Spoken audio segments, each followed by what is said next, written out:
Operation से मामला हल होते हैं, लेकिन क्या जो आज उन लोगों को आम पब्लिक का सपोर्ट है, उस सपोर्ट को हम कैसे वापस ले सकते हैं? 70 की दहाई में कहा जाता था कि पढ़े लिखे बलोच नहीं है, इनको समझ नहीं आता। आज हमारी वो कौन सी गलतियां हैं, हमारी आज वो कौन सी मजबूरियां हैं कि आज एक पीएचडी और एक डॉक्टर जो है ना अपना कलम छोड़ के बंदूक उठाने पे मजबूर हो गए। अफसोस तो हमें इस बात पे होती है कि पहले बच्चे बंदूक उठाते थे, आज हमारे बच्चों ने अपने जिस्म पे बम बांधना शुरू कर दिया। जब बम बांधने की बात आती है तो जिस बंदे ने अपनी जान हथेली पे रखा हुआ है वो कुछ भी कर सकता है, वो कहीं भी कुछ कर सकता है। खुदारा बलोचिस्तान पे सियासत ना करे, बलोचिस्तान की हालत पे सियासत ना करे, बलोचिस्तान के मामलात पे दिल खोल के, दिल साफ करके इस रमजान के महीने में, इस बाबरकत महीने में अल्लाह को राजी करते हुए बलोचिस्तान की हक की और हकीकी जो फैसला है, जो करना है वो करे। हमें तो समझ नहीं आ रहा है हम शुरू कहां से करें, क्योंकि कल जिस तरीके से मैंने ऐवान को देखा और ऐवान में जो लोग बैठे हुए थे अक्सरियत, शुरू में तो हमने ये देखा कि वो सिर्फ और सिर्फ एक दूसरे के बारे में ही बात कर रहे हैं, बलोचिस्तान को जैसे भूल गए। बलोचिस्तान में ये वाकयात आज के नहीं है। बलोचिस्तान में अगर इन वाकयात को देखा जाए तो ये 70 के दहाई के हैं।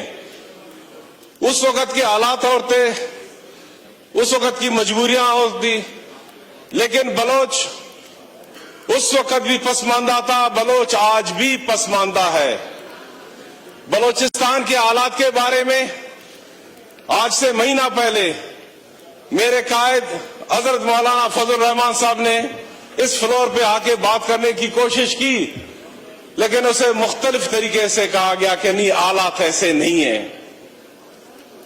हकीकत तो ये है कि हम इस बात को सोचे, आया बलोचिस्तान में ये हालात पैदा कैसे हुए, किन वजूहात की वजह से हुए? 70 की दहाई में कहा जाता था कि पढ़े लिखे बलोच नहीं है, इनको समझ नहीं आता। आज हमारी वो कौन सी गलतियां हैं, हमारी आज वो कौन सी मजबूरियां हैं कि आज एक पीएचडी और एक डॉक्टर जो है ना अपना कलम छोड़ के बंदूक उठाने पे मजबूर हो गए। हकीकत तो ये है कि शायद मैं कह सकता हूं कि बलोचिस्तान के हवाम को ये पता चल गया कि इन असेंबलियों में कि बलोचिस्तान की आवाज को सुनने को कोई नहीं है, क्योंकि ये कहां का असूल है, ये कहां की बात है कि 60 से 70 साल के उम्र के लोग भी यहाँ आके शर्म और हया वाली बातें करते हैं। सही कहते होंगे, ये शायद इस्लामाबाद की तरबियत है, ये शायद इस्लामाबाद का लैंग्वेज है, लेकिन बाखुदा मेरा बलोचिस्तान ऐसा नहीं है।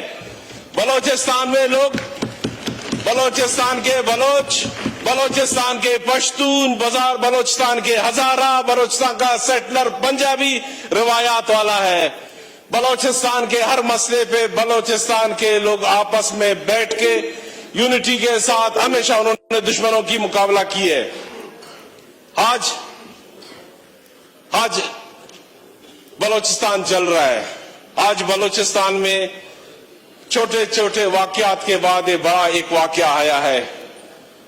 बलोचिस्तान के इशू पे आज से पहले भी अक्सर हमारे अकाबरीन ने यहां बात करने की कोशिश की, गोशगुजार किया कि बलोचिस्तान कहां तक पहुंच चुका है, लेकिन हम इस बात को क्यों नहीं सोचते कि आज 75 साल भी बलोचिस्तान के मसले वही हैं जो पहले दिन के थे।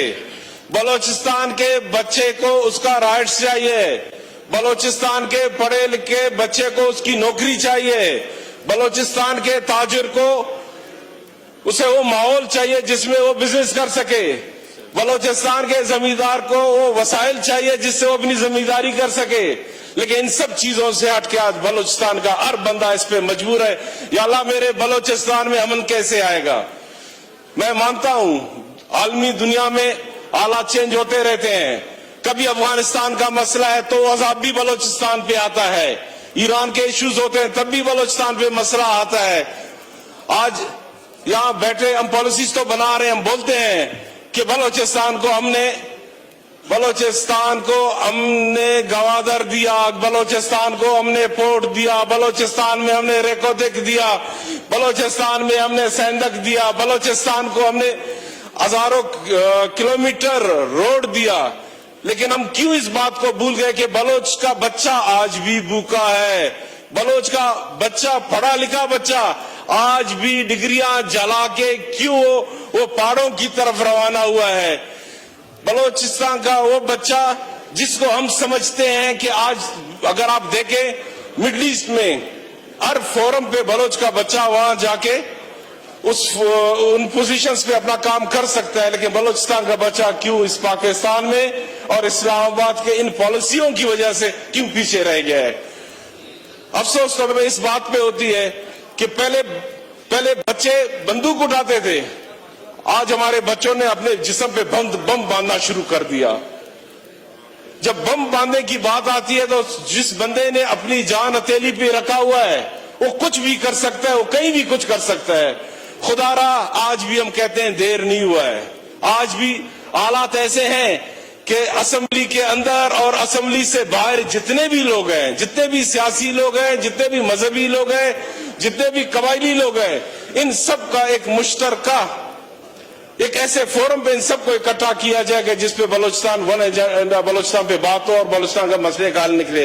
बलोचिस्तान में कमी है तो एतमाद की कमी है। बलोचिस्तान वालों को यकीन नहीं होता कि हमारे लिए कुछ, जब हम यहाँ से किसी पॉलिसी पे हम बात करते हैं और उन तक पहुंचाते हैं, लेकिन उनको वो इतने बेभरोसा हो गए, वो कहते हैं कि शायद ये इम्प्लीमेंट नहीं हो सकता है, सिर्फ और सिर्फ जुबानी जमा खर्च है और असेंबलियों के अंदर बातें हैं। खुदारा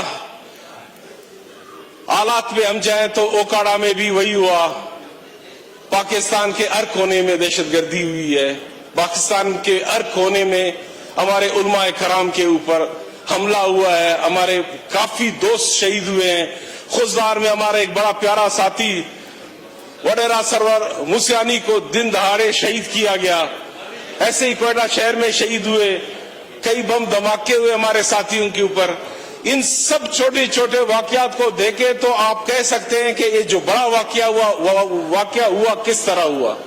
तो लिहाजा मेरी इस हैवान से दरखास्त है, खुदारा बलोचिस्तान पे सियासत ना करे, बलोचिस्तान की हालत पे सियासत ना करे, बलोचिस्तान के मामलात पे दिल खोल के, दिल साफ करके इस रमजान के महीने में, इस बाबरकत महीने में अल्लाह को राजी करते हुए बलोचिस्तान की हक की और हकीकी जो फैसला है, जो करना है वो करे। दुनिया में ऑपरेशन से मामला हल होते हैं, लेकिन क्या जो आज उन लोगों को आम पब्लिक का सपोर्ट है, उस सपोर्ट को हम कैसे वापस ले सकते हैं? उस सपोर्ट को उनके बीच में हम कैसे एतमाद डाल सकते हैं? उस पर काम करने की जरूरत है। स्पीकर साहब, आपका बहुत शुक्रिया। आपने कल भी हमारे ऐवान में मौजूद साथियों को टाइम दिया, बलोचिस्तान का हाज भी दिया। अब इस ऐवान की मर्जी है कि बलोचिस्तान के हक में, बलोचिस्तान की खातिर दिल से ये फैसला करते हैं कि हमने बलोचिस्तान का साथ देना है या सिर्फ और सिर्फ नंबर गेम और एक दूसरे के लिए बातें करनी है। बहुत शुक्रिया साहब।